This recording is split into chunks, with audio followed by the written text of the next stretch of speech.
चुका चोरी। तो बैग मैंने इधर रख के अपना फ़ोन चार्जिंग करने के लिए वहाँ पे गया था। इतनी डिस्टेंस में मेरा बैग यहाँ से चोरी हो चुका है। और ये है सहारनपुर रेलवे स्टेशन। इसी ट्रेन में हुआ था मेरा कल बैग चोरी, और इसी जगह पे जहाँ पे ये अंकल अभी लेटे हुए। तो इसी ट्रेन में मैं कर लिया था अपनी वापसी घर के लिए। और तो इससे सारे प्रॉब्लम्स आपको फेस करना पड़ेगा, क्योंकि भीड़ काफ़ी ज़्यादा देखने को मिलता है, जिसके चलते ऐसे कंडीशन में आपको ऐसे ही बैठ के जाना पड़ेगा अगर आपको आराम से। हेलो जी, नमस्ते, good morning, welcome to back एक नया ब्लॉग में। तो मैं हूं अजीत, आप सभी देख रहे हो अजीत नोमैड। तो गाइस मैं निकल पड़ा हूं अपने मंजिल की तरफ। तो सुबह सुबह यहाँ पे गर्मी बहुत ज़्यादा है गोरखपुर में। तो ये है मॉर्निंग का कुछ नज़ारा गोरखपुर सिटी का। तो इस तरफ है गोरखपुर मंदिर, जहाँ से बाबा योगी आदित्यनाथ ने अपना सफ़र शुरू किया था। ये वो जगह है। तो आप देख सकते हो सामने दिख रहा होगा गोरख मंदिर। तो सुबह सुबह का सीन कुछ ऐसा है। तो मुझे जाना है भाई रेलवे स्टेशन। तो यहाँ का गर्मी देख के भाई बिल्कुल बाहर निकलने का मन नहीं कर रहा था, लेकिन हिम्मत जुटा के मैं निकल पड़ा हूँ अपने मंजिल की तरफ। तो चलते हैं गाइस। तो मैं अभी आकर पहुँच चुका गोरखपुर जंक्शन पर। तो गर्मी आज इतना ज़्यादा कि पैदल यात्रा करने में काफ़ी दिक्कतें सामना करना पड़ रहा है, क्योंकि अब धीरे धीरे गर्मी बढ़ते जा रहा है, जिसको ध्यान रखते हुए तो कुछ इसका सोल्यूशन निकालना पड़ेगा। तो स्टेशन यहाँ का काफ़ी बड़ा है जगह के मुताबिक। बस ये एक चीज़ मेरे को काफ़ी बड़ा अच्छा लगा, क्योंकि स्टेशन इतना बड़ा है गाइस कि यहाँ पे जितने भी लोग आ जाए इतना मतलब कंट्रोल वाला काम नहीं बनेगा। और चोरी शोरी ये चीज़ें इन स्टेशनों में नहीं होता है, क्योंकि यहाँ पे काफ़ी टाइट सिक्योरिटी वगैरह आपको देखने को मिलेगा। तो अभी मैं इंतज़ार कर रहा हूँ अपने ट्रेन का। तो मैं यहीं से ही लेने वाला हूँ ट्रेन डायरेक्ट अयोध्या के लिए। और ट्रेन टाइम के मुताबिक काफ़ी लेट चल रहा है, जिसके कारण मेरे को यहाँ पर अभी इंतज़ार करना पड़ेगा। तो मिलते ट्रेन जब आता है यहीं से निकलते वक्त। गाइस ट्रेन आ चुका है, और ट्रेन के अंदर इतना भीड़ है कि भाई कुछ पूछो ही मत। मतलब अंदर घुसना बहुत ही ज़्यादा मुश्किल हो गया था मेरे लिए। तो ये डिसेबल वाले जो बोगी है वहाँ पे आया मैं। तो यहाँ पे मेरे को अंदर एंट्री मिल गया, और भीड़ यहाँ पे थोड़ा कम था, इसीलिए मैं यहाँ पे ज़्यादा प्रेफर किया, यहाँ पे आना सही रहेगा। और ट्रेन ये बिल्कुल लोकल पैसेंजर ट्रेन है। तो ये डायरेक्ट बिहार से निकलता है, बिहार किसी एक जगह से, वो वहाँ से निकल के डायरेक्ट जलंधर सिटी को जाता है। तो ये ट्रेन हरिद्वार से कुछ लगभग 20-30 किलोमीटर की सिटी है, वहाँ से होकर जाएगा। तो मेरे लिए ज़्यादा बेटर ऑप्शन था ये वाला ट्रेन। तो अब ट्रेन में सामान वगैरह मैं रख चुका हूँ, तो यही ट्रेन में करेंगे अब ट्रैवल। तो ये ट्रेन लगभग मुझे पहुँचाएगा रात के 12-1 बजे, जहाँ तक टाइम बता रहा। और आगे लेट होगा तो आगे पीछे टाइम हो सकता है, कोई बड़ी बात नहीं है। तो गर्मी भाई ठीक ठाक है, और जनरल ट्रेन में ट्रैवल करना बहुत ही ज़्यादा सिरखपाई है, बहुत ज़्यादा रिस्क है। तो ये कुछ नई नई चीज़ें हमें सीखने को मिल रहा है और जानने को मिल रहा है। तो अब इंतज़ार है ट्रेन यहाँ से निकलने का। गाइस ट्रेन हमारा रफ्तार पकड़ चुका है। तो हम लोगों का बैठने का जो तरीका है ये कुछ आप देख सकते हो।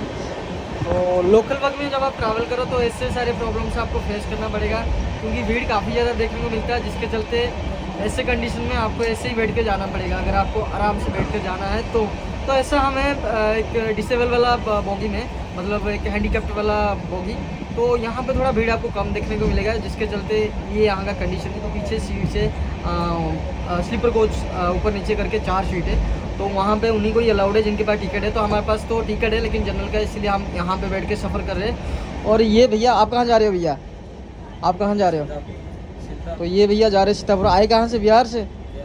तो ये भैया बिहार से आया, सीतापुर जा रहे हैं। और इनका यहाँ पे चल रहा है भाई, इस सफ़र के मज़े लेते हुए। और यहाँ पे चल रहा पोहा बुनियों का पार्टी। तो हम भी ले रहे हैं इस सफ़र का मज़ा। और भाई गर्मी अंदर इतना ज़्यादा कि कुछ पूछो ही मत ट्रेन के अंदर खास करके। और ट्रेन तो अपना रफ्तार पकड़ चुका, और इस सफ़र का मज़ा हम अभी पूरा ले रहे हैं। तो करते हैं आनंद इस सफ़र को।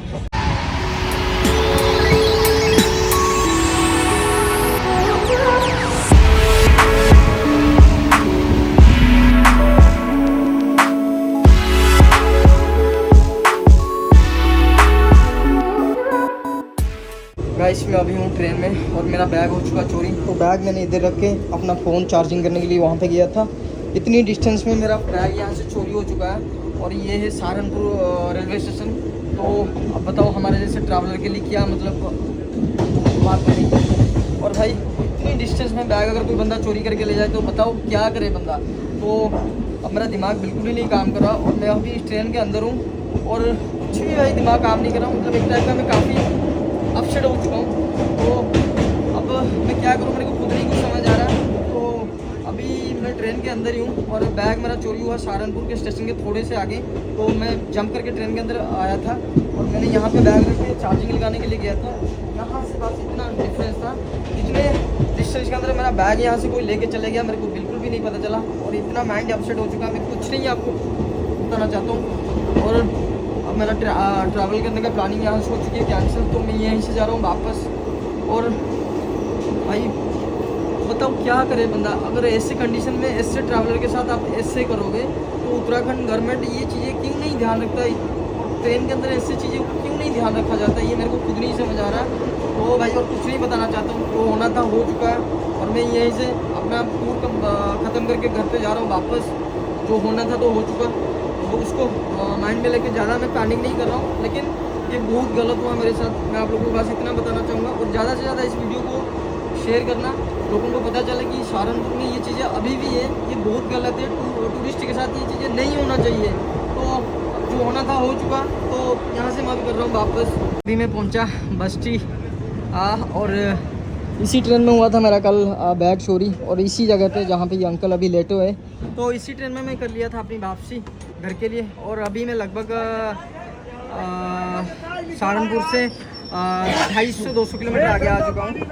और गर्मी आज इतना ज़्यादा कि भाई कुछ पूछो ही नहीं, और मेरे को सुबह से कुछ खाने नहीं मिला, और भूख काफ़ी ज़ोरों से लगा। तो सबसे पहले जाके देखते कहीं होते हैं फ्रेश, उसके बाद कुछ खाएंगे। तो चलते सबसे पहले होते फ्रेश, उसके बाद खाने का कुछ इंतजाम करते हैं, उसके बाद मैं आप लोगों से मिलता हूँ। अभी यहाँ पे हो रहा है चेकिंग, और मेरे पास नहीं है टिकट। अब मैं भी यहाँ पे पकड़ा जाऊँगा, लेकिन मेरी स्टोरी तो बिल्कुल अलग है। तो अब मैं यहाँ से निकलूँगा तो अंकल मुझे ज़रूर रोकेंगे, तो निकल के देखते क्या हो रहा है। भाई मैंने सोचा था मुझे रोकेंगे, लेकिन मुझे किसी ने भी नहीं रोका, और मेरे पास तो एक्सप्लेन करने के लिए स्टोरी है, और मेरा मजबूरी है, इसीलिए मैं ऐसे ट्रैवल कर रहा हूँ। तो अभी मैं आ चुका हूँ प्लेटफॉर्म नंबर 1, तो मुझे यहाँ पे ढूंढना है वॉशरूम, जो मैं हो सकता हूँ फ्रेश। तो सबसे पहले होते फ्रेश, उसके बाद भाई बाकी बात। और गर्मी इतना ज़्यादा है कि कुछ पूछो नहीं, और ऐसे भी दिमाग गर्म हुआ पड़ा, इसलिए कुछ दिमाग काम नहीं करता, जिसके चलते सब कुछ गड़बड़ी हो रहा है, और कुछ समझ ही नहीं आ रहा है कि हुआ क्या हमारे साथ। लेकिन जो हो गया, अब उसको ज़्यादा दिमाग में बोझ डाल के ज़्यादा कुछ फ़ायदा नहीं होने वाला। तो चलते सबसे पहले होते फ्रेश। नाहरगढ़ में निकल चुका हूँ स्टेशन से बाहर, और ये है ये बेस्टिया स्टेशन का बाहर का कुछ शानदार ये नज़ारे। काफ़ी बड़ा नहीं है, छोटा सा एक मार्केट है, और मुझे लगी है ठीक ठाक भूख। तो सबसे पहले ढूंढना पड़ेगा मुझे खाना, और मैं सोच रहा हूँ ब्रश भी कर लूँ, क्योंकि मैंने ब्रश भी नहीं किया, नहा कर निकल तो गया। और यहाँ पे मुझे ऐसा कोई दुकान दिख नहीं रहा जहाँ से ब्रश वगैरह मुझे मिल सके। तो ब्रश अगर करने नहीं मिलेगा तो सबसे पहले भाई खाऊंगा खाना, उसके बाद बाकी बात बनेगी। तो चलते सबसे पहले खाना खाते, उसके बाद बाकी बात करेंगे, क्योंकि भूख और अंदर इतना ज़्यादा कमज़ोरी पड़ चुका, बिना खाना खाए और इतना टेंशन लेके सिर पे घूमने से कुछ समझ ही नहीं आ रहा। और मेरा दूसरा ट्रेन है यहाँ पे 5 बज के कुछ मिनट पर, तो अभी टाइम 3:30 हुआ, तो मेरे पास 1 घंटा एक्स्ट्रा टाइम है, तो उसके अंदर खा पी के हो जाते फ्री।